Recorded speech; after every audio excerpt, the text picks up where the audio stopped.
Hello, welcome to another audio commentary done by Luminous, and today is a live commentary and a solo one done by myself only. Today I'm gonna proceed differently from my usual ways, and I'm gonna take a moment of my time and your time, hopefully, to explain the picks and bans or whatnot. There are no ban info, but I'm sure this was probably a reload. So this was a reload of a game between days, an up-and-coming Chinese team versus CH, a well-established Chinese teams that have casted a couple games before. So CH is playing Scourge today, and usually on my cast I just kind of speed through the bans and picks and just say, oh yeah, Slar is a great hero, you should pick it or you should ban it. Crystal Maiden, another great hero. So today I just want to kind of tell you guys why I think they're good heroes and bad heroes, and why my these teams have picked and counterpicked. So let me start with Scourge because that's more kind of a familiar hero lineup. They have a really strong minus armor strategy running here. They have Slar and Templar Assassin, and usually with these two heroes, after they pick up their Blink Dagger, or even before that, Amplified Damage and Meld would just basically WTF pong anyone that's on the other team.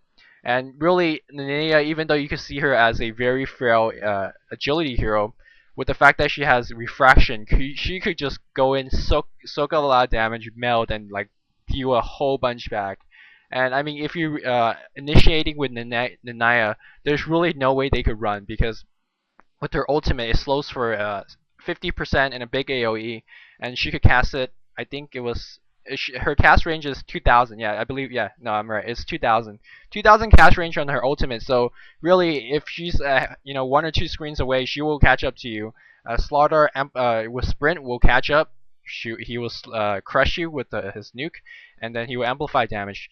So I mean, these are just two heroes on the lineup, and they have a really great supporting cast. Earthshaker, Long Fisher to help out with the chases and whatnot.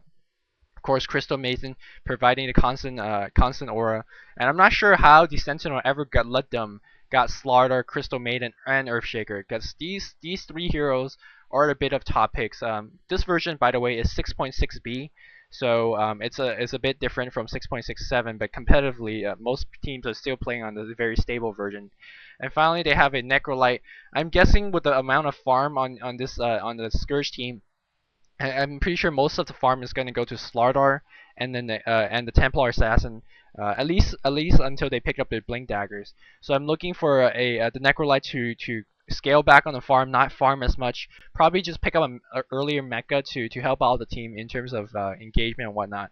And one thing I want to say about the Scourge team is that you may think you're killing them, but they have a lot of effective HP. Again, with the meld and refraction, it's really hard to kill that Templar Assassin, especially if she's carrying a magic wand. Generally, you're going to have to toss a whole bunch of spells, and those spells are only going to power up her magic wand to make her live longer. So if that Necrolite picks up an early mecha, it's going to be really difficult for Sentinel to get anything done. So moving over to the Sentinel side, I really love their lineup. The way they have tried to counter Scourge, and the way that I think they have successfully done so. Okay, the first big synergy I see is the Nevermore, the Drow Ranger, and the Vengeful Spirit. Of course, Vengeful Spirit, one of the top picks in 6.6b, and the fact that they picked it has really screwed up Scourge's strategy. Okay, first of all, Terror cancels Dagger. Remember, this is 6.6b, so Ice Rock has not nerfed that Terror yet. Terror is 1,400 range. Anywhere you pop it, it gives you 100 damage, free damage, -5 armors, which is -5 armor that the Scourge team don't have if they have Venge instead. That 1.4k range will give you sight, which makes it really hard for the other team to initiate. So their daggers cancel. We actually see them coming. -5 armor was really helpful, and of course, -20% damage. Terror does that. I'm not sure if you know or not, but also minus damage as well. So it's just really insane. And guess what? It's only 40 mana, 50-second cooldown. So Venge, I think when you pick a Venge, you might think, oh, she's really dangerous because she has this nice magic missile stuns. She has a 1,200 range swap. That's really good and all, but Terror, I believe, is her bread and butter skill. The fact that she could spam it every 15 seconds, the fact that she could spam it with her, crappy ass mana pool. Really, I'm looking for Venge to play a huge role in decimating the Scourge team.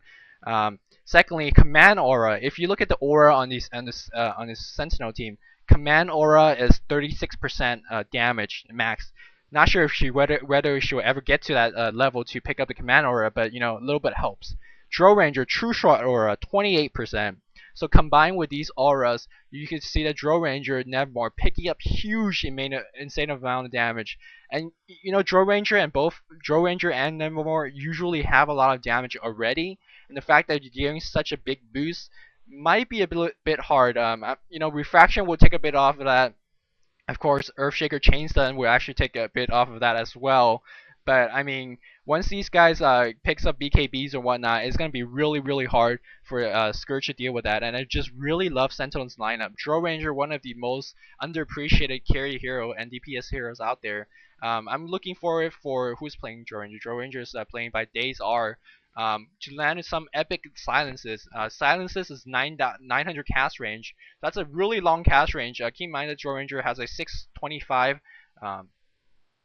attack range as well. It's really odd that she has a 625 attack range, but her frost arrow is only castable at 600 range.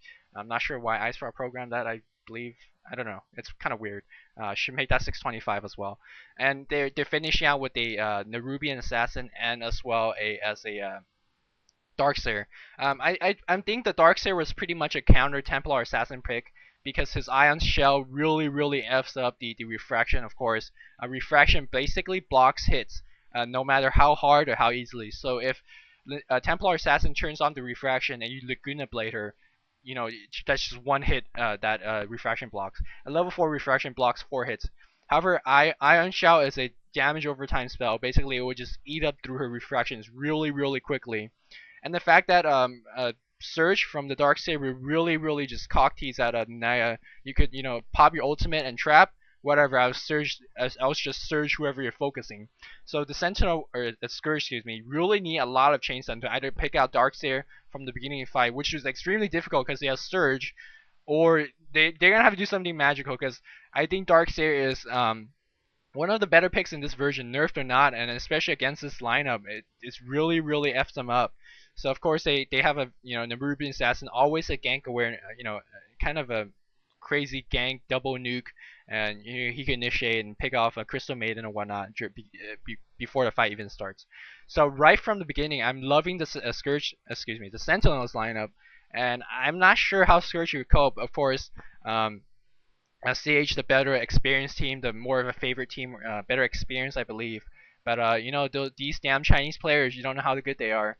So I'll leave it at that. So the guys, big shout out to the guys that are watching me or commentating, listening to me commentating in live. They're listening along on Skype as well. And hope you guys have it synced to the 45-second mark. And I'm pausing in 3, 2, 1. And pause. Alright, everyone walk into the lane. And I want to point out that Darkseer is going to the mid lane instead of Nevermore. Nevermore, usually most traditional hero to go mid solo, but they're gonna give it to the Darkseer instead because, like I said, refraction. Nevermore deals damage in big bursts. He hits really hard, he nukes really hard, but that doesn't matter. Refraction, no matter how hard you hit, will take one charge off. So that Iron Shell from the Darkseer will really handle lane pretty much easily, and the fact he can surge makes him kind of impossible. I wouldn't say impossible, but very improbable to get killed with the Templar Assassin ultimate or ganks from the side lane. In fact, the Templar Assassin is kind of like half melee, half range, which means that Darkseer could not have that much of a harder time to cope with the mid lane. So mid lane is going to be pretty much farm heavy, harass heavy, because these guys are getting close and personal up in the face. So it's going to be really interesting to watch mid lane. Meanwhile, on the top lane is going to be a Drow Ranger and a Nerubian Assassin. Nerubian Assassin is probably going to be on babysitting. Babysitting in the sense that whenever Drow Ranger gets focused by this sexy ass Crystal Maiden and Slar, the Nerubian Assassin will help out in terms of stunning one, and then like Mana Burning on the other. Meanwhile, on the bottom lane is looks like there is a part of an engagement. They're walking quite a bit close. Nerubian Assassin might be walking to his doom. Crystal Maiden's just standing there. Oh, what a bad position. He's gonna get Slithering Crushed and slowed, so that's a lot of damage. There goes the Impale. Drow Rangers is Frost areaing back and forth. they should back out now. Yeah, everyone's just trading a bit of damage. I think the Scourge got a bit more out of that in terms of Sentinel, but at this point it doesn't really matter. Looking at the bottom lane, there is a Venge and a Nevermore lane. This can go either way because